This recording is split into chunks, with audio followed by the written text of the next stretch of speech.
नमस्कार। आज हम पढ़ेंगे विनिमय दर के प्रकार के बारे में। टाइप ऑफ एक्सचेंज रेट, विनिमय दर के प्रकार। टाइप से यानी प्रकार, ऑफ एक्सचेंज रेट विनिमय दर के प्रकार। विनिमय दर मुख्यतः दो प्रकार की पाई जाती है, यानी दो प्रकार की विनिमय दर होती है। एक होती है फिक्स एक्सचेंज रेट, जिसको बोलते हैं स्थिर विनिमय दर, स्थिर विनिमय दर। दूसरी प्रकार की जो विनिमय दर है वह है परिवर्तनशील विनिमय दर। उसका नाम दिया हमने परिवर्तनशील विनिमय दर, इसको बोलते हैं फ्लेक्सिबल एक्सचेंज रेट। तो टॉपिक आपका आज का यही रहेगा और इसका हम लोग डीपली से अध्ययन करेंगे। स्थिर विनिमय दर का आशय उस विनिमय दर से होता है जो किसी निश्चित समय के लिए सरकार के द्वारा या केंद्रीय बैंक द्वारा निर्धारित कर दी जाती है। एक निश्चित समय के लिए या तो गवर्नमेंट करती है या इंडिया में देखें तो रिजर्व बैंक ऑफ इंडिया कर देता है, फिक्स कर देता है कि इतने समय के लिए यही विनिमय दर रहेगी। चाहे मांग और पूर्ति की शक्तियाँ कितनी भी इफेक्टिव रहे, लेकिन विनिमय दर ऐसी रहेगी। इसको कहते हैं स्थिर विनिमय दर। तो ये केंद्रीय बैंक द्वारा या सरकार के द्वारा निर्धारित होती है और विदेशी करेंसी की मांग व पूर्ति की सामान्य परिवर्तनों से प्रभावित ये विनिमय दर नहीं होती है।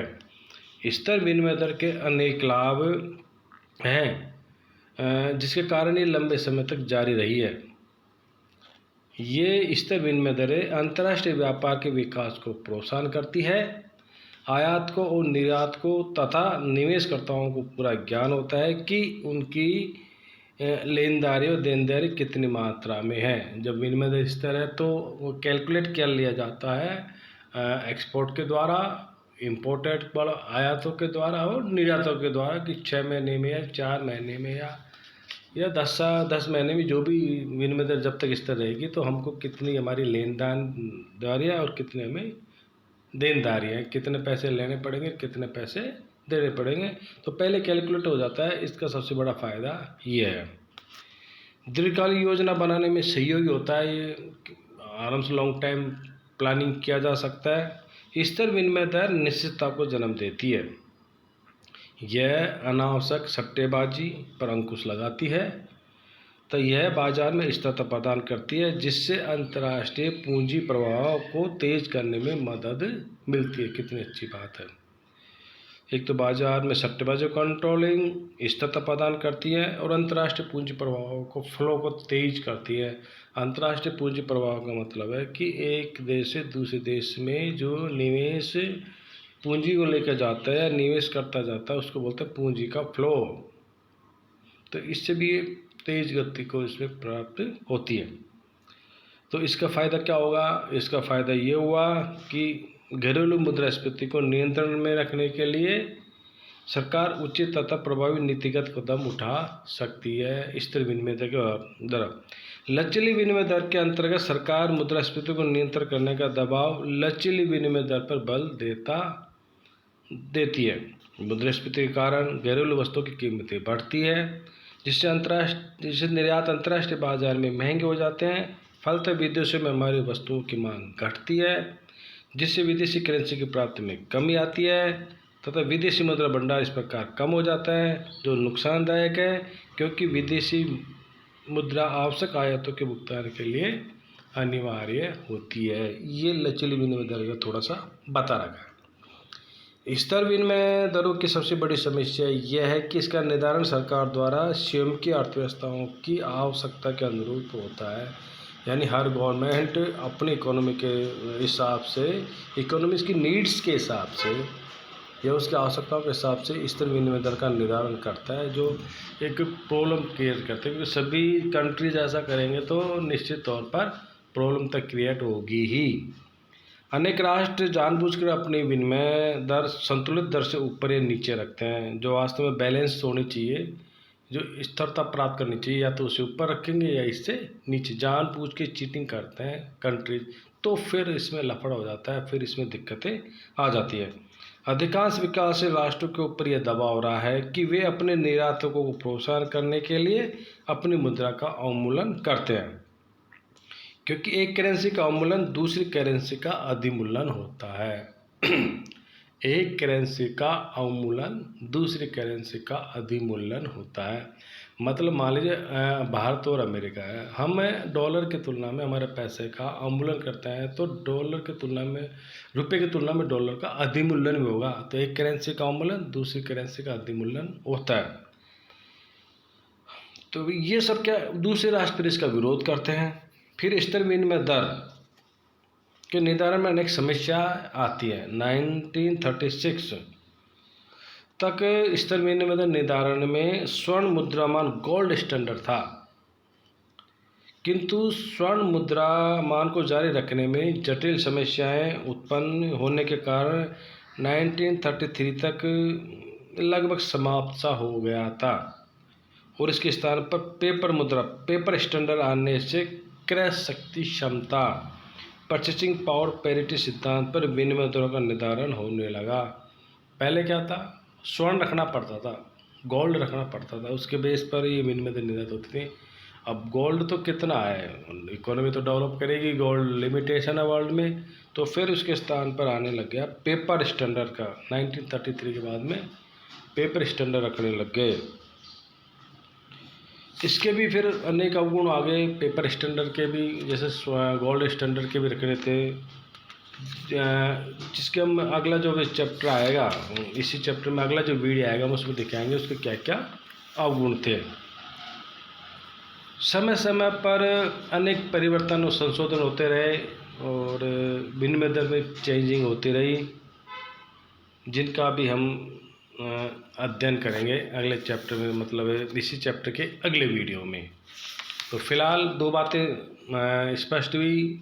नंबर 1, विनिमय दर के दो प्रकार है, एक तो स्थिर विनिमय दर है, दूसरा परिवर्तनशील विनिमय दर। स्थिर विनिमय दर वह दर होती है जिसको सरकार या वहाँ के बैंक एक निश्चित समय के लिए स्थिर कर देता है। परिवर्तनशील विनिमय दर वो दर होती है जो लचीली होती है, फ्लेक्सिबल होती है और समय के साथ, महंगाई के साथ घटती है और बढ़ती हुई चली जाती है। अब पढ़ेंगे स्तर, जैसा कि इसमें दे रखा है, variant of the determination of the fix exchange rate, स्तर विनिमय दर के निर्धारण के स्वरूप। Variant of determination of fix exchange rate पढ़ते हैं इसको, क्या है ये। ऐतिहासिक रूप में स्तर विनिमय दर के निर्धारण के निम्न स्वरूप देखने को मिलते हैं। हिस्ट्री की बात कर रहे हैं हम, तो इतिहास में स्थिर विनिमय दर के भी कई प्रकार हैं। विनिमय दर के प्रकार देख ले, अब देख ले स्थिर विनिमय दर के अध्ययन कर रहे हैं हम। प्रथम स्वरूप था मेटेलिक स्टैंडर्ड, इसको हिंदी में बोलते हैं धातुमान। दूसरा था गैर धातुमान, नॉन मेटेलिक स्टैंडर्ड। धातुमान के अंतर्गत, मेटेलिक स्टैंडर्ड के अंतर्गत स्वर्ण मुद्रामान आता है, जो 1933 के पूर्व प्रचलित था। 1933 से पहले स्थिर विनिमय दर के निर्धारण के स्वरूप में हमारे यहाँ पर पूरे वर्ल्ड में धातु गोल्ड स्टैंडर्ड प्रतिमान, 1933 से पहले गोल्ड स्टैंडर्ड प्रतिमान जिसको बोलते हैं धातुमान प्रतिमान था, जो अब तो लुप्त ही हो गया। अब तो बहुत 1933 से लेकर अब तो काफ़ी लंबा टाइम हो गया और ये अब क्या हो गया, लुप्त हो गया है। जबकि गैर धातुमान के अंतर्गत हम लोग लेते हैं कागजी मुद्रामान को, इसको बोलते हैं पेपर स्टैंडर्ड्स को, इसको हम लेते हैं। इसमें क्या क्या आता है, गैर धातुमान में स्वर्ण मुद्रामान के अंतर्गत टकसाली समता सिद्धांत, mint parity theory under gold standard. Number 2, क्रय शक्ति समता सिद्धांत, purchasing power parity of theory.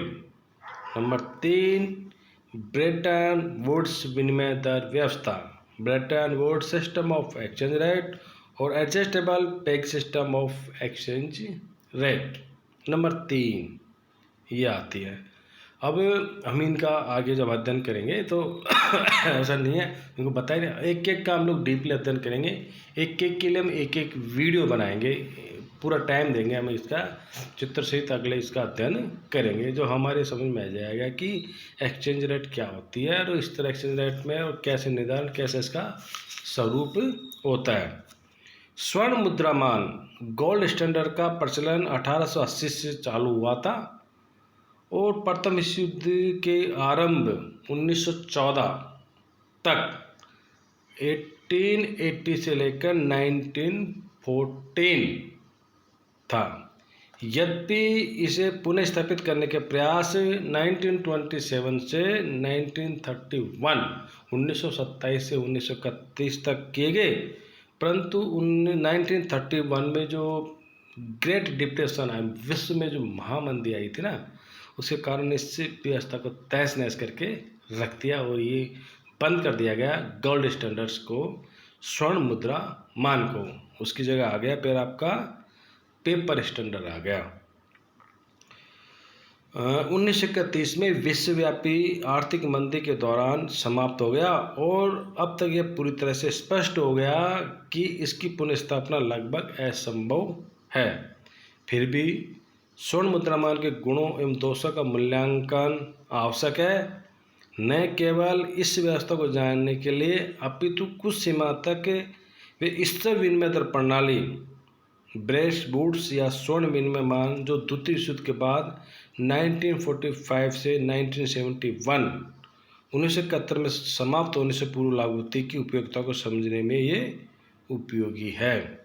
अब हम अगले जो वीडियो हमारा होगा कल, उसमें हम लोग इनका अलग अलग, इन सिद्धांतों का अलग अलग अध्ययन करेंगे। नमस्कार।